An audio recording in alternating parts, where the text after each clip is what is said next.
예, 반갑습니다. 방금 소개받은 원광보건대학교에서 혁신 지원 사업을 담당하고 있는 기획조정처장 서영호입니다. 예, 잘 부탁드리겠습니다. 자, 저희 대학은요, 혁신 1유형이 있고, 이제 이 혁신 2유형, 그러니까 지방대학 활성화 사업이 있는데요. 저희는 이제 1유형은 아니고 2유형에서 어떻게 이것을 운영해 왔는지 어떤 사례를 중심으로 해서 말씀드리도록 하겠습니다. 저희는 이제 알다시피 혁신 2유형 그 지방대학 지방전문대학 활성화 사업 같은 경우에는 작년 한 8월, 9월 이쯤에서 시작이 되었습니다. 그래서 시작한 지가 사실 얼마 안 되었죠. 그래서 이것을 어떻게 해야 될지 상당히 고민이 많았습니다. 그래서 특히 라이즈 체계를 앞두고 있잖아요. 모든 그 지방에서. 그래서 이 라이즈 체계에 대비하기 위해서 우리가 혁신 교육의 어떤 한번 체제를 지금까지와 다른 그런 시스템을 만들어 보자 이 생각에서 출발을 했었습니다. 그래서 뭐 많은 것들이 있지만요, 주로 우리 대학에서 마이크로 디그리, 특히 산업체 연계한 마이크로 디그리를 어떻게 운영해 왔는지 이것을 중심으로 말씀드리고요, 그리고 앞으로 어떻게 할 건지 그것까지 이야기하도록 하겠습니다. 먼저 저희가 이제 혁신 지원 사업, 이제 지방대학 활성화 사업이 나오면서 특성화 방향을 어떻게 잡을 건지 정말 고민을 많이 했습니다. 그러니까 지역 사회의 특성도 고려해야 되고, 또 우리 대학 같은 경우에는 보건의료 전문 인력을 양성하는 곳입니다. 그러다 보니까 이것을 중요도와 시급성을 일단 고려했을 때 막 전문가 자문도 거치고 뭐 수요자 조사도 하고 막 했었어요. 막 열심히 막 했더니 이 전라북도, 저희 있는 데가 이제 전라북도거든요. 전라북도 익산인데 지자체, 기초지자체, 광역지자체 둘 다 돌봄, 특히 노인 돌봄에 대한 수요가 가장 높았습니다. 특히 이제 우리 대학의 어떤 장점인 보건의료 계통의 인재 양성을 통해서 돌봄에 이바지할 수 있겠다는 그런 생각을 했었고요. 그래서 특성화 분야를 지역 밀착형 디지털 커뮤니티 케어, 즉 DCC라고 하는 그런 분야를 특성화 방향으로 잡았습니다. 그래서 여러 가지 이제 특성화 방향 및 전략이 있는데요. 일단 첫 번째, 일단 지역 커뮤니티 케어, 지역사회 돌봄을 할 수 있는 인력 양성이 가장 핵심이고요. 돌봄에도 뭐 여러 가지가 있죠. 뭐 아동 돌봄, 뭐 이제 청소년, 여성 돌봄, 노인 돌봄이 있는데 저희가 다 커버하기는 상당히 무리라고 판단되었고요. 일단 노인 돌봄을 중심으로 시작을 하면서 나중에 이제 전주기적 돌봄으로 가보자, 이런 목표를 잡았습니다. 그래서 정량 목표로 아주 용감하게 지역 정주 취업률 75%, 지역 정주 75%면 엄청난 거죠. 아주 도전적인 목표를 잡았고요. 그 다음에 이제 지금까지 했던 이제 디지털 커뮤니티 케어 분야 거버넌스를 좀 확대해 보자.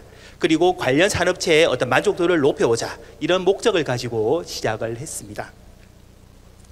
그래서 제일 먼저 해야 될 게 이제 학사 구조 개편이더라고요. 어차피 이제 내년에 라이즈 체계로 들어가면서 저희가 지역사회랑 무조건 같이 해야 되고, 그리고 잘 알다시피 최근에 뭐 글로컬 사업이다 뭐다 하면서 뭐 학과를 없애라, 뭐 벽을 없애자, 뭐 이런 거 뭐 어디 계신 교수님들 전부 다 많이 들어보셨을 거예요.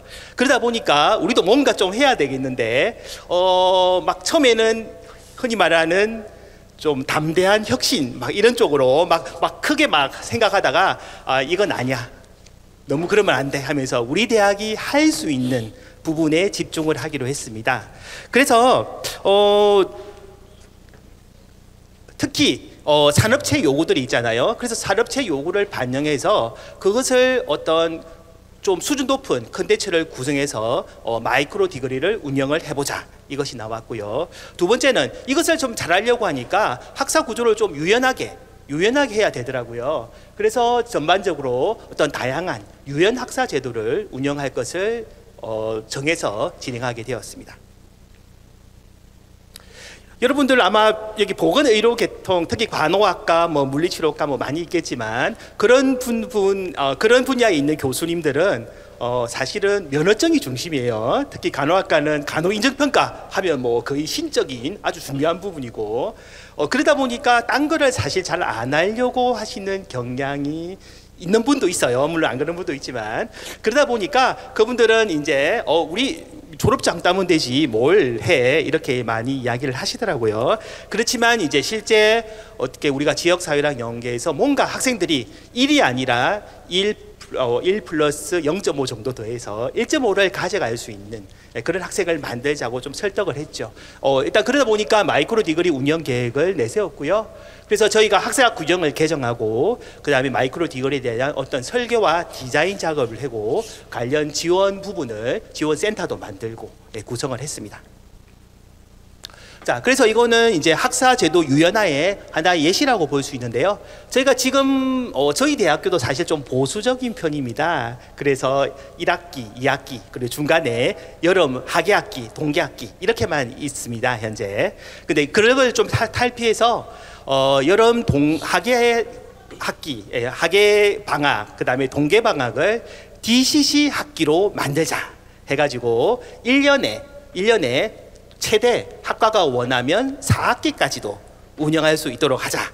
이렇게 저희가 좀 규정을 만들었고요. 그리고 요 밑에 보시면 1학년 같은 경우에는 이제 처음에 들어와서 뭔가 오리엔테이션이라든지 진로 체험할 기회가 필요하죠. 그걸 아예 그냥 한 학기로 만들고 그 다음에 다시 전공 기초 2학기, 3학기를 포함해서 1학년 같은 경우에는 3학기로 만들면 어떨까? 이렇게 좀 생각을 해서 실제 이런 것들을 다 규정에 담았습니다. 그래서 학과에서 원하는 대로 그리고 필요에 따라서 이런 유연 학기제를 운영할 수 있게 되었습니다. 다 아시다시피 여러 가지 우리가 혁신융합대학이라고 있습니다. 저희 대학도 다른 일반대랑 연계해서 혁신융합대학 연계 과정을 좀 운영을 하고 있습니다. 저희 대학은 바이오헬스 분야에 참여하고 있는데요. 저희가 이제 혁신융합대학 관련해서 여러 가지 지금 다전공 제도 그리고 무정원 바이오헬스 융합학과를 운영하고 있거든요. 그래서 이런 것들을 통해서 어떤 사전 경험과 어떤 지식을 좀 가지고 있는 편입니다. 그래서 이런 걸 이용해서 우리가 DCC, 디지털 커뮤니티 케어 분야에 적용을 해보자 이렇게 의견을 마쳤습니다. 그래서 저희가 이제 처음에 할 때 뭔가 유인책이 좀 필요하더라고요. 그래서 참여하는 어떤 교수님들께 저희가 강의 시수를 1.5배 인정해 주기로 했습니다. 그랬더니 조금 교수님들이 조금 어떤 분들이 하려고 좀 의지를 좀 보이시더라고요. 특히 저희가 좀 했던 게 승진할 때 교수님들 막 연구 논문 많이 써야지 승진을 하잖아요.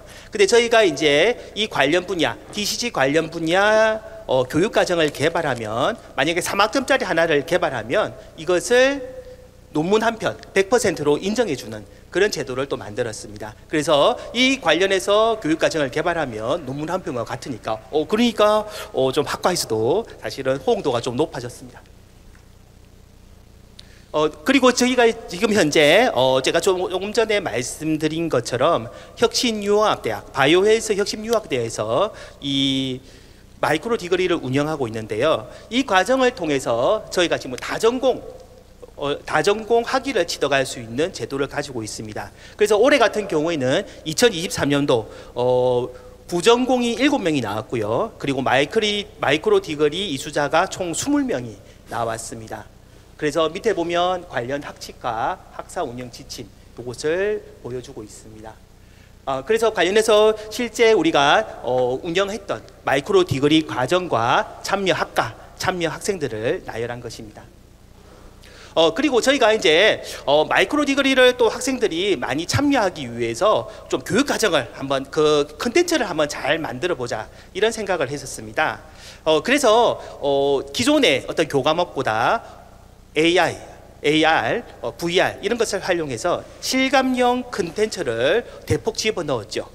그래서 학생들이 실제 가상현실에서 수업을 하기도 하고 안경을 끼고 실제 뼈 구조를 손으로 가상 현실에서 만져보기도 하고 이런 기기를 상당히 많이 좀 구입했고요. 공간도 구축을 했습니다.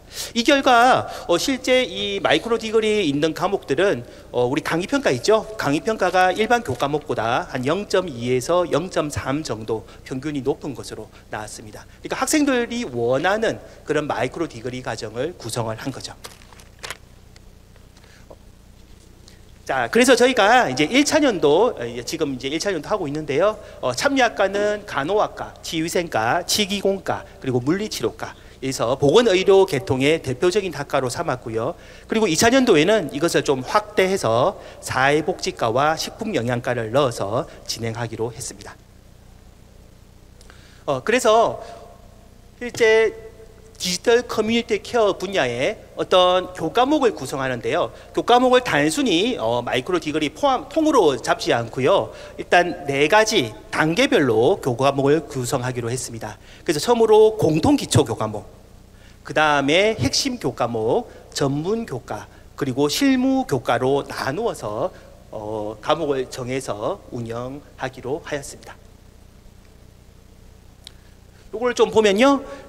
각 학과별로 진행되는 마이크로 디그리 과정과 그리고 제일 오른쪽에 있는 부분이 실제 여기서 인재 유형이죠. 이 마이크로 디그리 과정을 운영했을 때 나올 수 있는 인재 유형을 제시한 것입니다.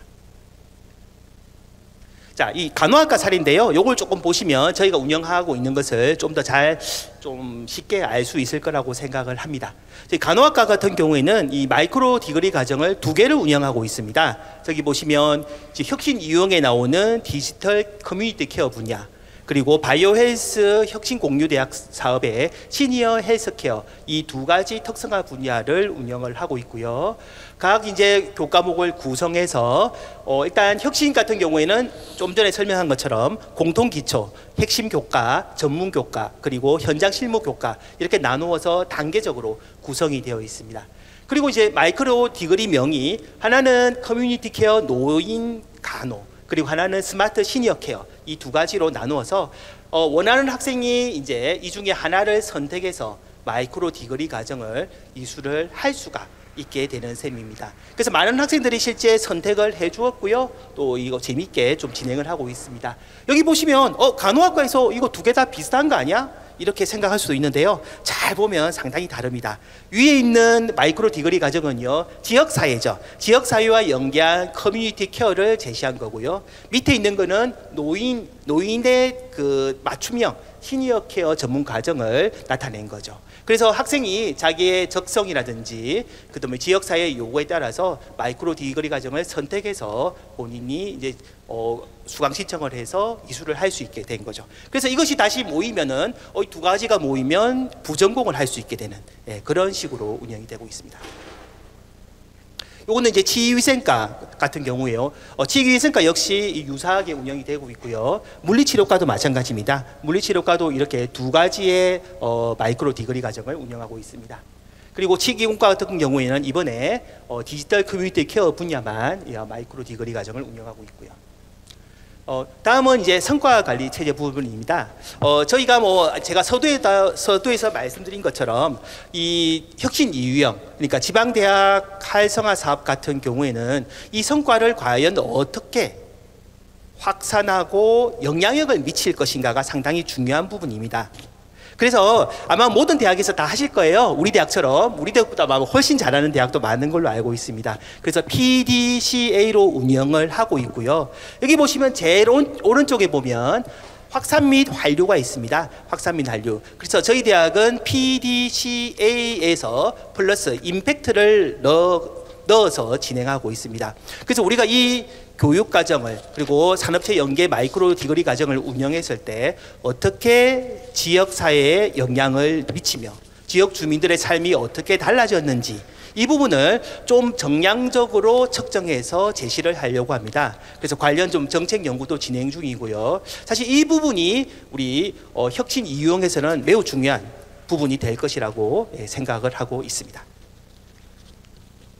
다음은 저희의 이제 성과 지표 부분입니다.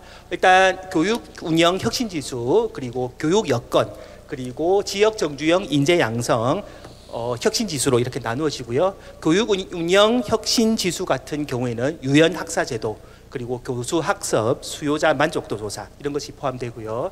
그리고 교육 여건에서는 교육 역량 그리고 교육 환경이 들어가고요. 저희가 가장 신경 쓰는 것이 바로 혁신 이용에 있는 지역 정주형 인재 양성입니다. 이 부분을 보시면 지역사회 연계랑 거버넌스 구축이 얼마만큼 됐는지, 그리고 실제 지역 정주할 수 있는 취업과 창업의 그런 인력이 얼마만큼 되는지, 그래서 이것이 어떻게 지역사회에 영향을 미쳤는지까지 이렇게 저희가 하고자 합니다. 일단 저희 대학이 한 내용을 간단하게 설명드렸는데요.